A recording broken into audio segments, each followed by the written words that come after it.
Ya, karena kalau ditaruhnya di kantong begitu dicuci nggak balik gitu. Nggak balik. Jarang balik kalau misalkan duit itu adanya di kantong. Ketemu sama ibu-ibu perkara besar. Berat itu. Jarang balik.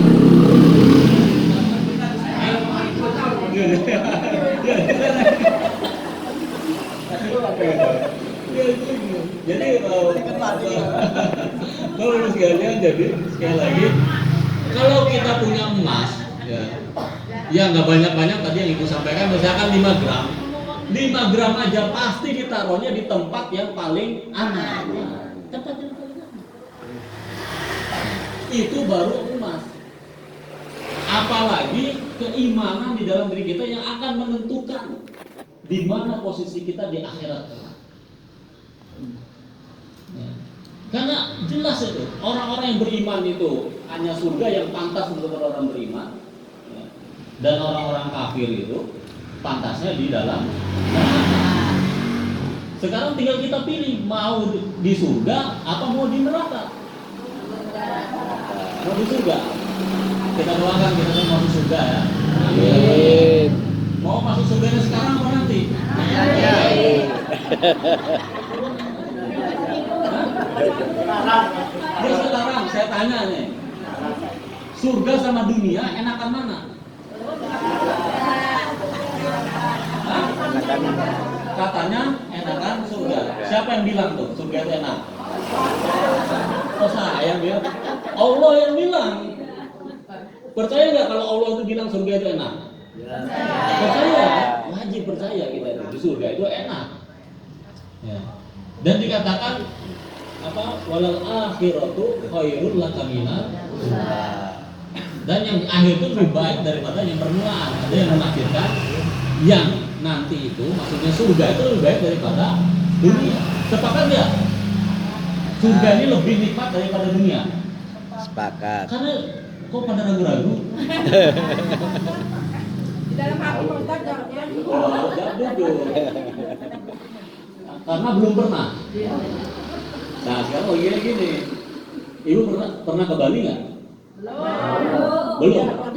Tapi percaya nggak ada Bali? Ada.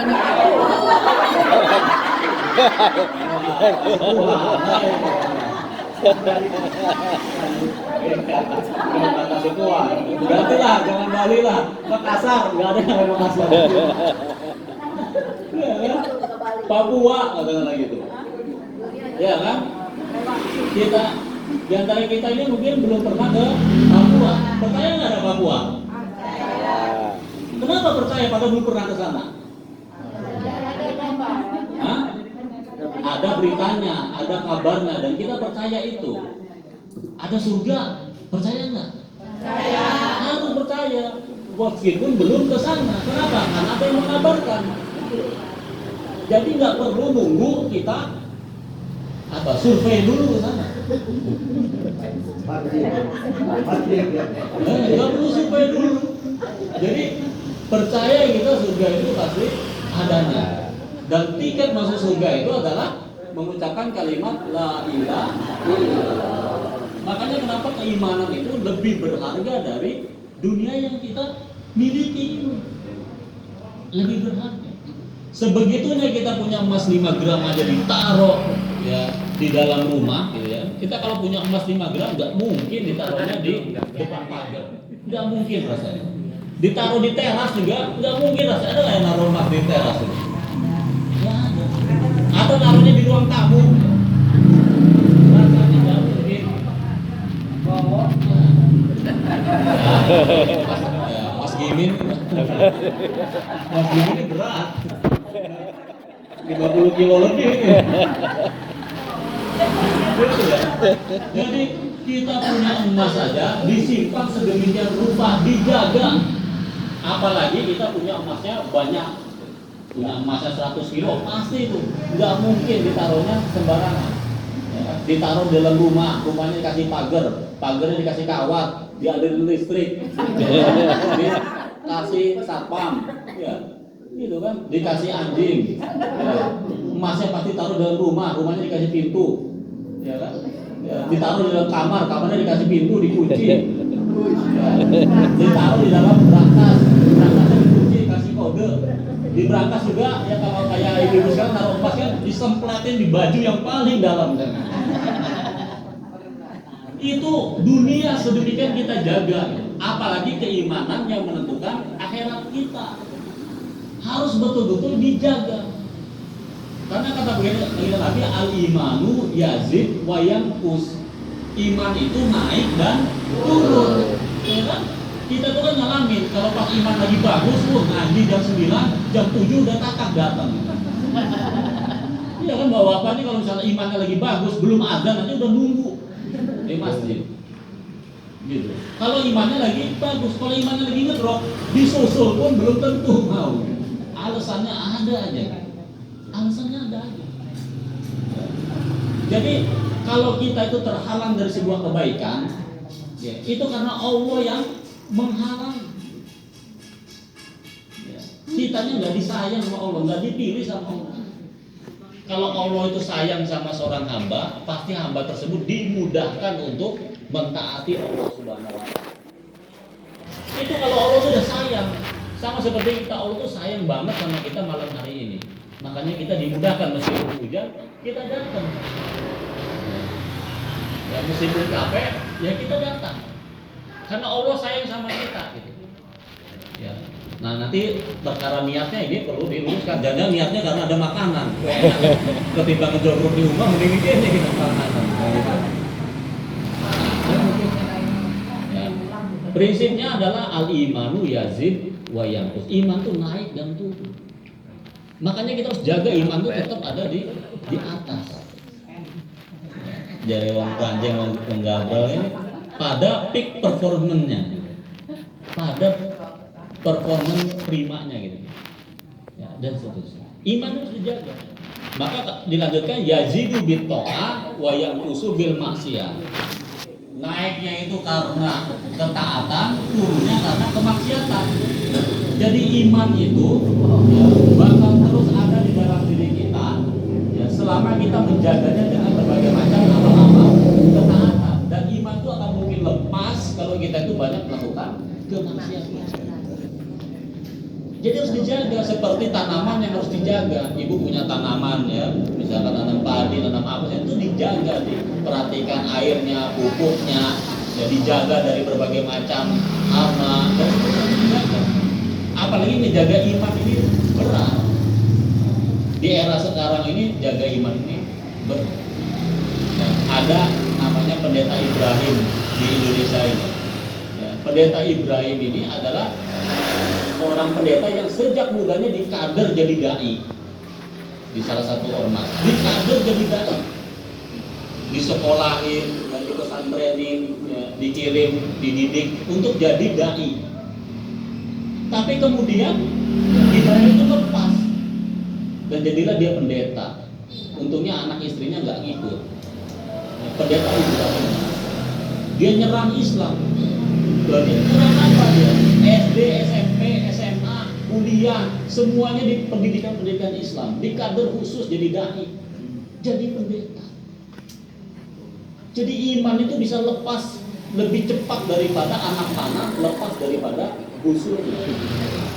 Nggak ada yang menjamin Bapak Ibu sekalian kita ini tetap beriman sampai kita meninggal. Nggak ada yang menjamin. Makanya perkara sakaratul maut itu perkara yang berat. Makanya kita selalu berdoa, Allahumma hawwin alaina fi sakaratil maut. Kita minta supaya husnul khotimah, karena nggak ada yang menjamin. Nggak ada yang menjamin Bapak Ibu sekalian. Ya. Jadi kita lah yang terus berupaya untuk menjaga keimanan. Salah satu menjaga keimanan itu adalah dengan kita kumpul-kumpul seperti ini, ngaji, diingatkan gitu kan. Ya, diingatkan karena apa namanya seperti ini nggak ada rukunnya gitu loh. Jadi duduk aja gitu, meskipun nggak ngerti itu dapat pahala. Duduknya doang kita ini meskipun nggak ngerti dapat pahala, karena kita tuh sama-sama duduknya pahalanya lain-lain nih. Ya, lain-lain. Sama-sama duduknya ada yang berpahala ada yang enggak.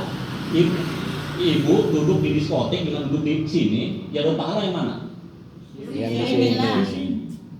Sama-sama duduknya. Sama-sama duduknya.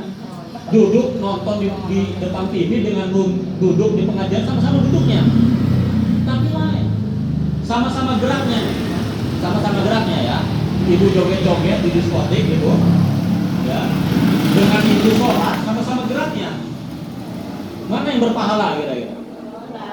Sama-sama geraknya, sama-sama duduknya, pahalanya beda. Nanti yang duduk di pengajian ini sama-sama duduknya, pahalanya beda. Beda-beda. Ada yang niatnya bagus, datangnya ini mau pengajian. Ada yang enggak, ketimbang yang rumah, ya, laki muring-muring bayi, jalur kopi, jalur ini ngaji. Beda pahalanya nanti, tetap berpahala. Nanti yang duduk pun ada yang ngedengerin, ada yang enggak. Pahalanya lain lagi. Ada yang nyender, ada yang semangat, pahalanya lain. Yang ronjor. Ada pahalanya lain lagi. Iya, wah, enggak, jangan kesini. Enggak, bukan begitu. Benar, bagus. Pahala semuanya, saya sangat yakin Allah turunkan pahala untuk kita semuanya.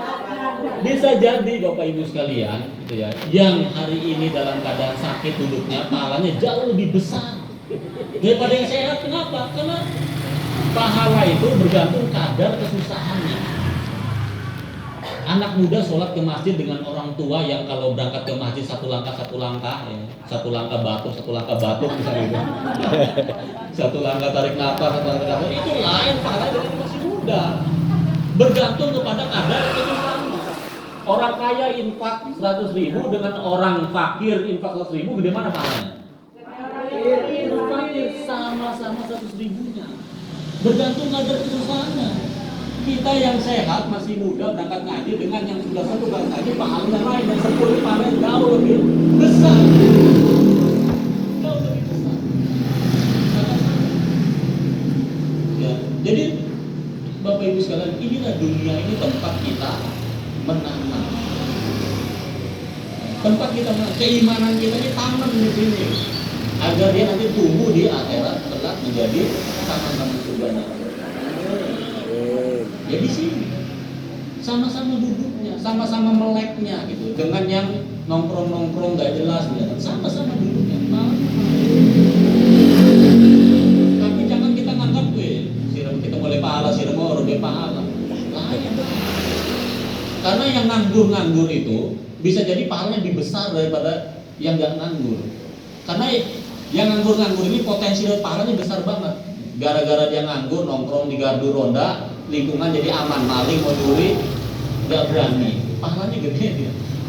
Nah, kalau yang kerja ya, jam 7 berangkat ke pabrik gitu ya, sementara ada yang meninggal jam 9, ya yang ngeduk jugang, yang nyolatin, ya yang nganggur ini gitu.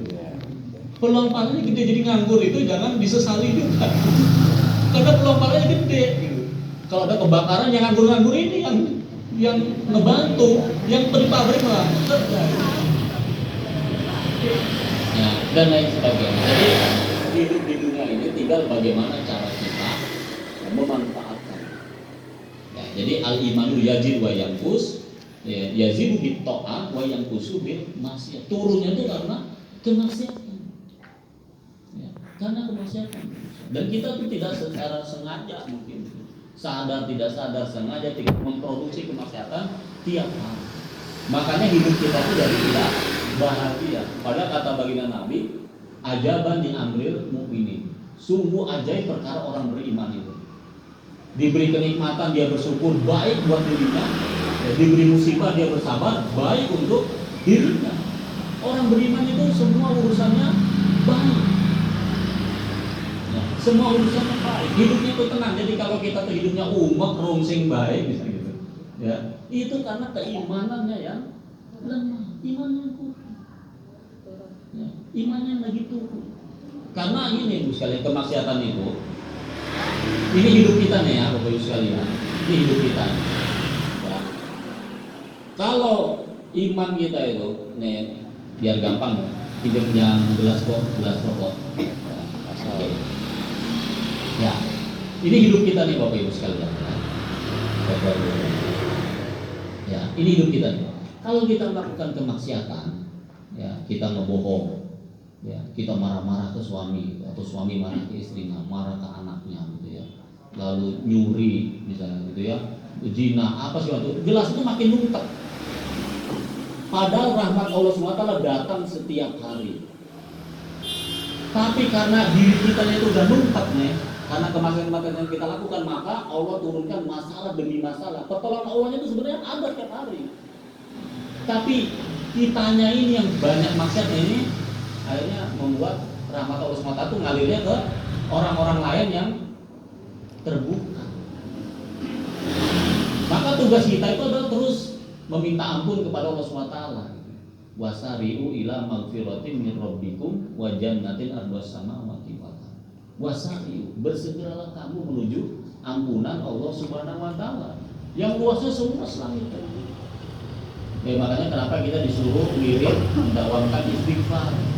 Rasul aja gitu ya, beristighfar berapa? 90 kali dalam sehari. Itu Rasul diampuni oleh Allah SWT gitu ya, maksum dijaga ya, itu minta ampun ya, nggak kurang dari 90 kali.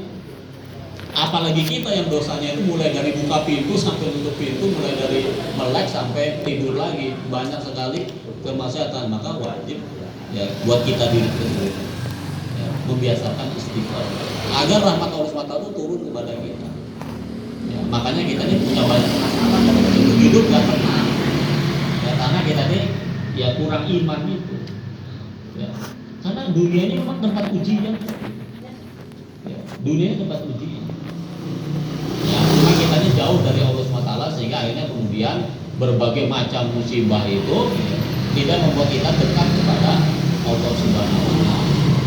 Ya. Jadi ini Bapak Ibu sekalian yang menjadi perhatian kita semua, gimana caranya kita ini menjaga, saling menjaga keimanan di antara kita semua. Ya. Ada satu surat yang kata Imam Syafi'i, sekiranya satu surat ini diturunkan saja, cuma satu surat ini sudah cukup. Surat apa? Yang bisa jawab Dr. Dian ya, Pak Haji begini. Ya. Surat apa yang kata Imam Syafi'i? Kalau sekiranya cuma satu surat ini saja sudah cukup. Surat? Bukan surat tanah ya. Sekiranya satu surat ini cukup, satu surat ini diturunkan saja itu sudah cukup jadi panduan kita. Surat Al-Asr. Makanya kenapa kalau kita waktu madrasah dulu, itu biasanya selesai sekolah madrasah bacanya surat Al-Asr. Untuk melihat wal asdemi masa innal insana lafi khusr. Semua manusia itu merugi semuanya. Kita ini semuanya merugi, yang punya pangkat, kedudukan, kekayaan, jabatan, kekuasaan itu semuanya merugi. Ya. Kita pengen rugi apa pengen untung? Nggak ada yang mau rugi. Makanya ibu-ibu tuh kalau nawar cengek aja itu, beda 100 nawar itu. Iya. Ke Indomaret nggak pernah nawar, ke tetangga nawar sampai lah keuntungnya. Nggak ada tuh kalau ke Indomaret pada nawar itu. Ke warung tetangga bernawar sampai nggak ada untungnya. Nggak ada yang nawar di kampung kalau pasar. Oh iya. Di kampung nggak ada yang nawar, yang ada kasbon ya. Ada baru tawar. Oh iya, kalau utang mah iya. Dan terus. Tapi Allah sudah ternyata demi innal insana lafi semua manusia itu dalam keadaan. Tapi kata Ustaz innal ladzina amanu, kecuali orang-orang yang beriman. Jadi kalau kita mau untung beriman. Jadi kalau hari ini kita mengucapkan kalimat syahadat, kalimat tahlil, tahmid, tasbih, kalimat yang lainnya itu tanda ada keimanan di dalam diri kita. Nah, kita sudah beruntung. Mau untungnya lebih besar lagi, wa amilus sholihat, dan beramal saleh. Jangan cuma iman doang, karena iman itu wa tasdiqu bil qalbi wa iqraru bil lisan wa amalan bil arkan. Iman itu bukan hanya diyakini dalam hati, tapi diucapkan di lisan dan dibuktikan dengan amal perbuatan. Jangan ngakunya beriman tapi sholat enggak, gitu kan, puasa wajib enggak, enggak. Agama kita ini Bapak Ibu sekalian itu agama yang menyenangkan. Agama yang membuka ruang pahala itu sangat besar sekali. Mau masuk surga itu banyak jalan. Kalau dulu kita sekolah itu sering diomongin banyak jalan menuju Roma. Tapi di kita itu banyak jalan menuju surga. Banyak banget. Banyak banget. Di kita ini variatif banget, makanya dengan adanya amalan-amalan sunnah itu, ya, jalan ke surga itu begitu terbentang, lebar. Ada yang senangnya infak, ada yang senangnya nolongin orang, ada yang senangnya dengerin curhatan orang.